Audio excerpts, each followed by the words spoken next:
Over the 35 years I've been a sports photographer, I've covered lots of different sports. My favourite sports to play as a kid was cricket and football.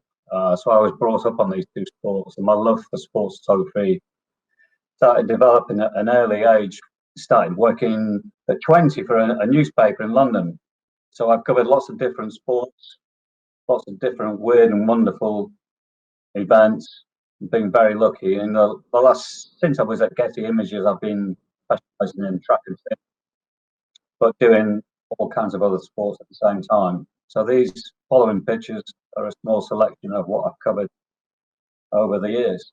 This picture it's not a picture I took manually. It's set up on a remote control triggered camera on a small monopod in the corner. And you're hoping that you're going to get a nice try picture, a spectacular dive. It may happen once every 5 years, something like this. And I was photographing the actual match from the other side of the ground. So where the crowd is in the background, that's where I was positioned. And this particular team scored at least 10 tries in this match. They won easily. And I think this was one of the last ones. So he was kind of showboating when he went over. And I triggered it off with a device called a Pocket Wizard, which sends a trigger to the other camera in the corner. Luckily, it was in the second half, because the first half, the batteries had run out in the remote. So I was lucky to end up getting this frame, fresh batteries. This is quite an old picture. It was taken, I think, back in 1989 of a flamboyant British boxer called Chris Eubanks. He was a real showman, and this was his entrance into the ring. But for the spotlight from the other side of the arena highlighting him, it would have been a nothing picture. So you got to expect the unexpected to happen and be aware of it and quickly expose the picture. And this was one of those moments. Although the same discipline of athletics of pole vault, it's completely different pictures, both from indoor events. The vertical one is of a British athlete, Polly Bradshaw, and the horizontal one is the famous Yelena Isinbayeva. The picture of Bradshaw on the left was taken from a catwalk in the Glasgow Arena, the European Indoor Championship. And we managed to get access to the catwalk for a short, limited time. And my eye was always on the pole vault event. And probably she was the best to take a picture of because of her style. Everyone has a different style.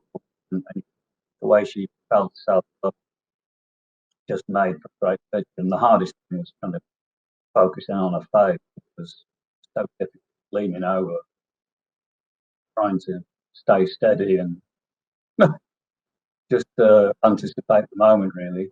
And the one of Isinbayeva probably wouldn't have happened if I hadn't have had the contacts with the IAAF, now World Athletics, and my contacts with the technical delegates and knowing them so well, because it was attached on the top of the bar by a remote control again, and I off below. I think she only jumped maybe 2 times in the World Indoors in 2006, I think it was. And the way she's jumped over and she's pushing the bar away, her hands not in the way of her face, so all the elements came together.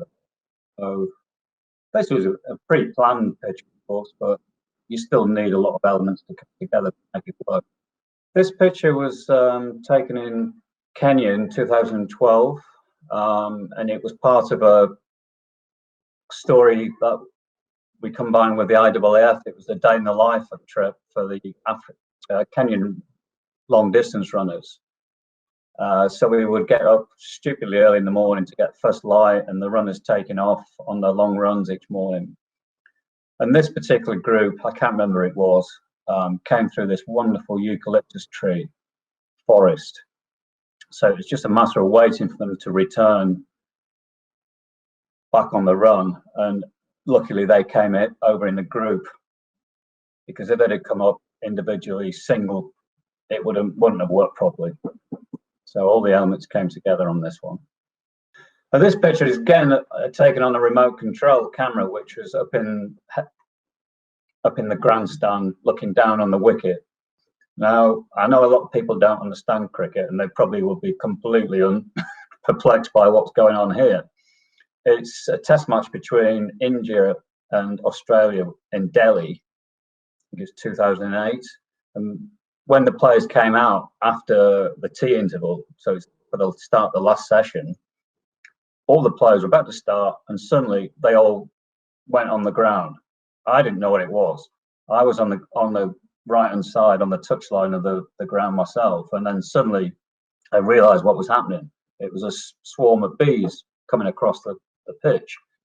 It only lasted for like 20 seconds, but of course they just hit the deck, so they all flew over them. So it was luckily it worked better from an aerial picture than the picture I got from the ground level. So again, you know, unexpected things happen. This was a picture I did in Biarritz in 2017, and it was for a feature on, because Olympics have got surfing in the program for the first time, so we were trying to get some surfing pictures to go in the library. And I spent 4 or 5 days, I think, in Biarritz doing an event, and of course all the elements of the sun going down and hoping that one of the surfers would pop up out the water came together nicely on this one.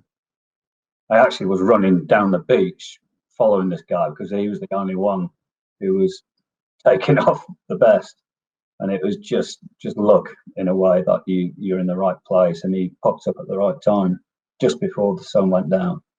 So again, in another picture from sport I don't normally cover, but you're always looking for a clean background. And this event, the Taekwondo Championships in 2017, was perfect because it had a beautiful black curtain background. So all distractions, a lot of the indoor events, you've got distractions of backgrounds, but this was perfect because it was just jet black, and you're hoping for a picture of the girls going full leather at each other, and even though they're padded up with the helmets and the gloves on, they're doing some damage to each other. This is an event that is quite local to me. It's only about 25 minutes from where I live, and it's a crazy event. They have quad bike racing and motorbike racing on this stretch of beach in Weston-super-Mare in England. So they have the quad races on the Saturday and the main bike race on the Sunday. So they have a course where the sand dunes are absolutely enormous. So they've got these great big quad bikes crashing down the dunes into puddles of mud, and it's just a matter of looking for the best angle and hoping that they were going to go through all these crazy obstacles and the water, and then it's a fascinating event. So loud and just makes for good pictures. A lot of the sports include on this kind of the Taekwondo picture and this one are photographs that you've got easy access to. You've got no real restrictions, so you can work to your own heart's content, really. This particular picture is maybe not the best sports picture, but it's a great newsworthy picture. It's when Manchester United were trailing to Bayern Munich in the 1999 European Cup final, as it was then, now the Champions League final, we'd call it. And the guy in the middle who's scoring the winning goal, United were 1-0 down going into the 90th minute, and they managed to win 2-1.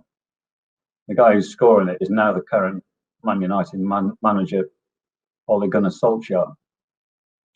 And I was the only person to get this picture on the day because I was in the right place, probably closer to the goal than I would normally be. But all the elements came together, and that's what sports photography is about. It's a lot of luck, a lot of timing, but also a bit of understanding of sport as well.